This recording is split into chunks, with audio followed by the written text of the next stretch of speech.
Hello viewers, welcome to our channel. నేను మీ చరణ్ పరిమి. దేశంలో మరో కొత్త రాష్ట్రం ఏర్పడబోతుందా? దీనికి సంబంధించి ఒక వివాదం నడుస్తుంది. చూస్తూ ఉంటే బీజేపీ తనకు ఒక స్ట్రాటజీ ఉంది కదా. ఎక్కడైతే ఏ రాష్ట్రంలో ఇబ్బంది ఉంటుందో ఆ రాష్ట్రంలో ఏదో ఒక విధమైన కొర్రీ తయారు చేసి ఆ రాష్ట్రంలో వివాదం క్రియేట్ చేయడం. సో ఇప్పుడు కూడా అదే ప్రాసెస్ కనిపిస్తుంది. అయితే ఎక్కడ ఈ కొత్త రాష్ట్రం ఏర్పడబోతుంది ఏంటి అనేది చూద్దాం ఒకసారి.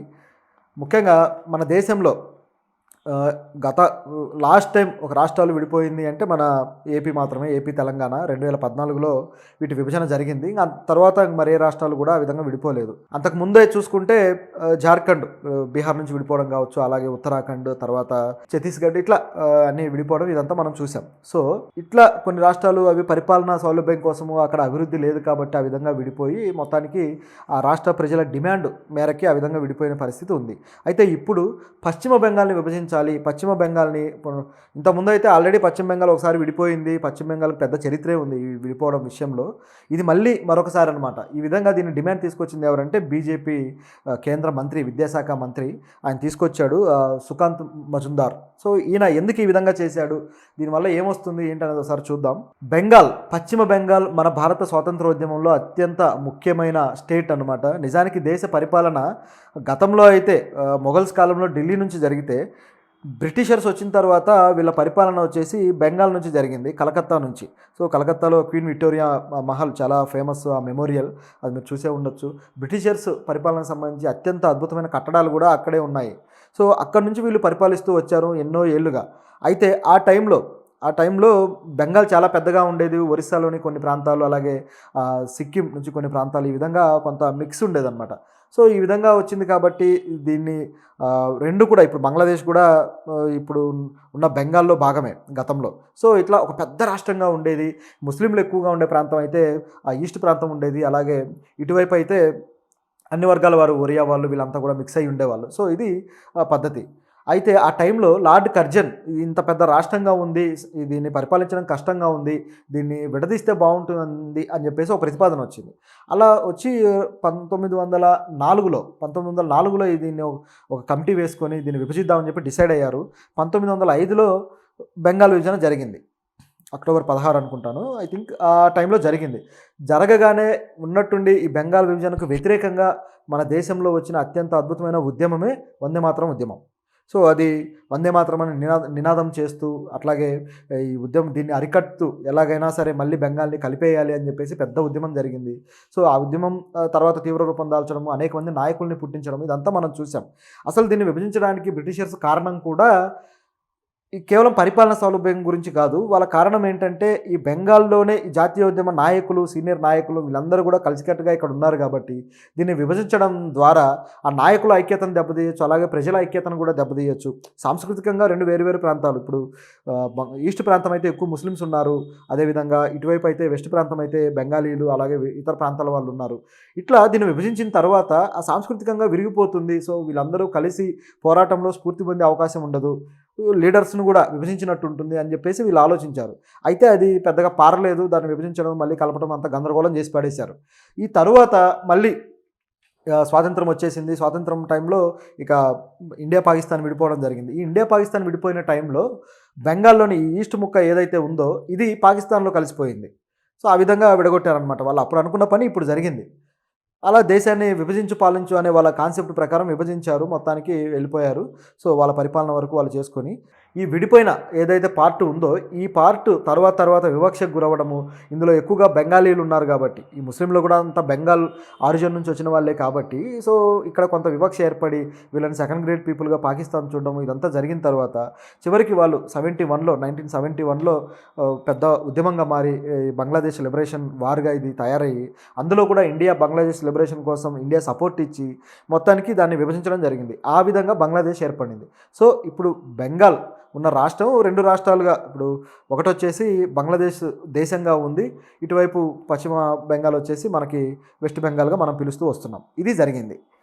ఇప్పుడు చూస్తే ఈ బెంగాల్ని కూడా, ఈ వెస్ట్ బెంగాల్ని కూడా నార్త్ బెంగాల్, సౌత్ బెంగాల్గా విభజించాలి అని చెప్పేసి వాదన బయలుదేరిందనమాట.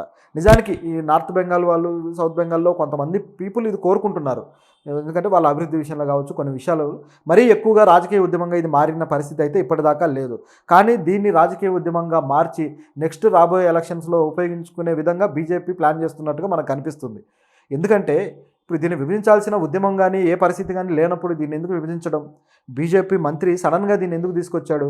ఆయన బుధవారం ప్రధానమంత్రి మోడీని కలిసి వచ్చిన తర్వాత నేను ఇట్లా ఈ బెంగాల్, ముఖ్యంగా ఆయన బెంగాల్లో బీజేపీకి అధ్యక్షుడు, సో విద్యాశాఖ మంత్రి ప్రస్తుతానికి కేంద్రంలో.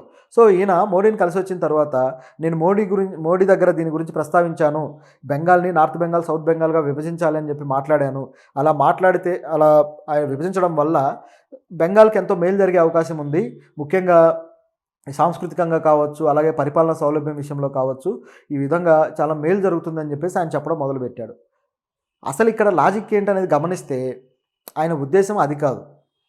బెంగాల్ని ఏ విధంగా కూడా బీజేపీ చేజిక్కించుకోలేకపోతుంది. గతంలో చూసుకుంటే సిపిఐ పార్టీ బలంగా ఉండేది. కమ్యూనిస్ట్ పార్టీలు రాజ్యం చేసిన తర్వాత చివరికి తృణమూల్ కాంగ్రెస్ అధికారం చేజిక్కించుకున్నాక గత 2 టర్మ్స్లో కూడా మొత్తం వీళ్ళే పరిపాలిస్తూ వచ్చారు. తృణమూల్ కాంగ్రెస్ మమతా బెనర్జీని ఏ విధంగానూ ఢీకొట్టే పరిస్థితి లేకుండా పోయింది. అనేక వివాదాలు క్రియేట్ చేశారు, అనేక రచ్చరంబోలా చేసినా కూడా ఎక్కడా కూడా ఈ పార్టీని ఢీకొట్టలేని పరిస్థితి ఏర్పడింది. ప్రస్తుతానికైతే ప్రధాన ప్రతిపక్షంగా బీజేపీనే ఉంది, బలమైన పార్టీగానే ఉంది. కానీ అధికారం చేజిక్కించుకోవడానికి చేత కావట్లేదు. అందుకోసమే విభజించి పాలించు అనే బ్రిటిషర్స్ రూల్ ఏదైతే ఉందో ఆ రూల్ తీసుకొచ్చి ఇక్కడ విభజిస్తే ఈజీగా అయిపోతుంది మాకు పరిపాలించుకోవడానికి, మాకో స్టేట్ మీకో స్టేట్, ఇక గోలే ఉండదని ప్లాన్ వేస్తున్నారేమో అని కనిపిస్తుంది. లేదా విభజించడం వల్ల ఆవిడకు ఉన్న బలం తగ్గితే అప్పుడు ఈ కొత్త స్టేట్లోనూ బీజేపీనే ఉండొచ్చు, అక్కడ ఆమె బలాన్ని తగ్గించి అక్కడ కూడా బీజేపీనే ఉండొచ్చు అన్న స్కెచ్ కూడా ఏమైనా వేస్తున్నారేమో అని అనిపిస్తుంది మనకి ఇదంతా సినారియో చూస్తుంటే. లేకపోతే బ్రిటిషర్స్ ఏ విధంగా అయితే ఇబ్బంది పెట్టి నాయకులని విభజించి, ప్రజలను విభజించి ఆ స్ఫూర్తిని దెబ్బతీయాలని చూశారో అదే విధంగా ఇది కనిపిస్తుంది అనమాట. అంత అవసరమా అని చెప్పేసి ఇప్పుడు టీఎంసీ నాయకులు కూడా మీరు ఎందుకు ఈ విధంగా చేస్తున్నారు, ఇక్కడ ఆ డిమాండే లేదు కదా అని చెప్పేసి విమర్శిస్తూ వస్తున్నారనమాట. వాళ్ళ విమర్శల్లో కూడా న్యాయం ఉంది, లాజిక్ ఉంది. మరి బీజేపీ ఇది చేస్తుందా, విభజిస్తుందా అంటే అవకాశం కూడా లేకపోలేదు. బీజేపీ తలుచుకుంటే పార్టీలనే విభజించారు, శివసేనను విభజించారు, ఈ విధంగా అనేక పార్టీలని వాళ్ళలో విలీనం చేసుకున్నారు, అనేక ప్రభుత్వాలను ఈ విధంగా కూల్చిన పరిస్థితి ఉంది. సో ఇంత గందరగోళం చేయగలిగిన వీళ్ళు ఇక్కడ ఈ విధంగా చేయలేరు అని అనుకోవడానికి కూడా లేదు, అవకాశం కూడా ఉంది. మరి ఇప్పుడు తృణమూల్ కాంగ్రెస్ ఏం స్టెప్ తీసుకుంటుంది, ఏ విధంగా దీన్ని చేస్తుంది అనేది కూడా గమనించాలి. ఒకవేళ ఈ వాదన కానీ కాస్త ముదిరిందంటే, ఇప్పుడున్న ఈ విభజించాలి అన్న వాదన ముదిరితే ఇది ప్రజల్లోకి చాలా స్ట్రాంగ్గా వెళ్ళే అవకాశం ఉంది. అలా వెళ్తే మాత్రం ఇప్పుడు నార్త్ పీపుల్ కొంతమంది కోరుకుంటున్నారు విభజించండి అని, అలాగే సౌత్ పీపుల్ కోరుకుంటున్నారు. సో ఇది కొద్దిగా ముదిరితే సౌత్ పీపుల్ గట్టిగా తీసుకుంటే దీన్ని ఖచ్చితంగా విభజించమని డిమాండ్ చేసే అవకాశం ఉంది. ఇప్పుడు నార్త్ పీపుల్ది కూడా డిమాండ్ అది ఎలా ఉందంటే, దాన్ని విభజించిన తర్వాత దీన్ని ఈశాన్య రాష్ట్రాల్లో కలిపేయాలి, అంటే ఈశాన్య రాష్ట్రాల చైన్లో అది వచ్చేలా చూసుకోవాలి. ఇప్పుడు 7 సిస్టర్స్ అని మనం అంటాం కదా, ఇప్పుడు అస్సాం, సిక్కిం, మిజోరాం, అరుణాచల్ ప్రదేశ్ ఇవన్నీ ఉన్నాయి కదా. సో వీటిలో భాగంగా ఇది కూడా చేరుతుంది అనేది ఒక అంచనా అనమాట. అలాగే ఇది ఒరిస్సాకి బార్డర్లో ఉంది కాబట్టి సో దీన్ని ఈ కేటగిరీలో చేరుస్తారనేది ఒక అంచనా. ఈ విధంగా చేసే అవకాశం అయితే వీళ్ళు డిమాండ్ చేస్తున్నారు. కానీ ఇక్కడ ప్రజలు దీన్ని సీరియస్గా తీసుకునే స్కోప్ అయితే చాలా కనిపిస్తుంది. తీసుకుంటే మాత్రం ఇక ఖచ్చితంగా పెద్ద వివాదంగా మారి ఇది తృణమూల్ కాంగ్రెస్కి ఒక దెబ్బగా తగిలే అవకాశం ఉంది. వీళ్ళు విభజన చేయకపోయినా సరే తృణమూల్ కాంగ్రెస్ దీన్ని వ్యతిరేకిస్తూ వస్తుంది కాబట్టి రాజకీయంగా ఇక్కడ ప్రజల డిమాండ్ని వ్యతిరేకించడం అవుతుంది. సో ఆ విధంగా తృణమూల్ కాంగ్రెస్కి ఓట్లు తగ్గి మొత్తానికి వీళ్ళు పడిపోయి తిరిగి బీజేపీకి ఇదే ప్లస్ పాయింట్ అయ్యి అధికారంలోకి వచ్చే అవకాశం అయితే లేకపోలేదు. సో ఈ విధంగా బీజేపీ చూస్తుంది. ఒకవేళ ఇది కానీ జరిగితే, ఈ డిమాండ్ బాగా వచ్చి విభజన కానీ జరిగితే ఇంకా అనేక స్టేట్లు రెడీగా ఉన్నాయన్నమాట. గోర్ఖా ల్యాండ్ కోసం రెడీగా ఉన్నారు, వాళ్ళు ఎప్పటి నుంచో అడుగుతూ వస్తున్నారు. అలాగే ఖలిస్తాన్ ఉద్యమం అయితే కేవలం మాకు ఒక దేశాన్ని ఇవ్వండి, ఇది రాష్ట్రం కూడా కాదు దేశమే ఏకంగా, సో మాకు ఖలిస్తాన్ దేశాన్ని ఇవ్వండి అని చెప్పేసి డిమాండ్ చేస్తూ ఉన్నారు. సో వీళ్ళైతే కెనడా నుంచి ఆపరేట్ అవుతుంది. మన ఇండియాలో కొంతమంది ఆ ప్రయత్నం చేసి విఫలమైన వాళ్ళు ఉన్నారు, కొంతమంది నాయకులు మళ్ళీ రాజకీయాల్లో కీలక పదవుల్లోకి వెళ్ళిన వాళ్ళు ఉన్నారు. సో గతంలో కూడా ఖలిస్తాన్ ఉద్యమ నాయకుడు ఆయన్ని పోలీసులు కూడా ఆయన పోలీస్ స్టేషన్ మీద దాడి చేస్తే మొత్తానికి ఆయన మీద పెద్ద ఎంక్వైరీ జరగడము, ఆయన్ను పట్టుకోవడానికి ప్రయత్నించడం, ఆయన దొరకకుండా ఎక్కడికో వెళ్ళిపోవడము, అండర్ గ్రౌండ్కి వెళ్ళడం ఇదంతా జరిగింది. తీరా చూస్తే ఆయన్ని మళ్ళీ ప్రజలు గెలిపించుకున్నారు ఎంపీగా. సో ఇట్లా ఉంది పరిస్థితి. ఇప్పుడు ఖలిస్తాన్ ఉద్యమం కూడా మళ్ళీ రేగే అవకాశం కూడా ఉంది. దీంతోపాటు మరిన్ని రాష్ట్రాల్లో కూడా ఈ డిమాండ్ వచ్చే పరిస్థితి అయితే ఉందన్నమాట. మన ఏపీ నుంచి కూడా కొన్నిసార్లు రాయలసీమ నుంచి కొంతమంది నాయకులు రాయలసీమ అస్తిత్వం మాకు ఇది కావాలని చెప్పి డిమాండ్ చేస్తూ వస్తున్నారు. అయితే అది ఇంకా ముదరలేదు. అది ముదరక ముందే ఇప్పుడు ఒకవేళ ఇది కానీ వచ్చిందంటే మళ్ళీ అక్కడ కూడా రేగే అవకాశం ఉంది. కానీ ఈలోపే ఏపీలో ఆ డెవలప్మెంట్ రాయలసీమ ప్రాంతంలో డెవలప్మెంట్కి ఏదైనా ప్లాన్ చేస్తే అక్కడ కూడా ఆ వాదన రాకుండా ఉంటుంది. ఏదైనా డెవలప్మెంటే ప్రజల్ని ఐక్యంగా ఉంచేది, డెవలప్మెంటే ప్రజలకి ఈ విభజన లేకుండా చేసేది. అది చేయకుండా ఉంటే ఖచ్చితంగా ఇలాంటి వాదాలు రాక తప్పదు, విభజన జరగక తప్పదు.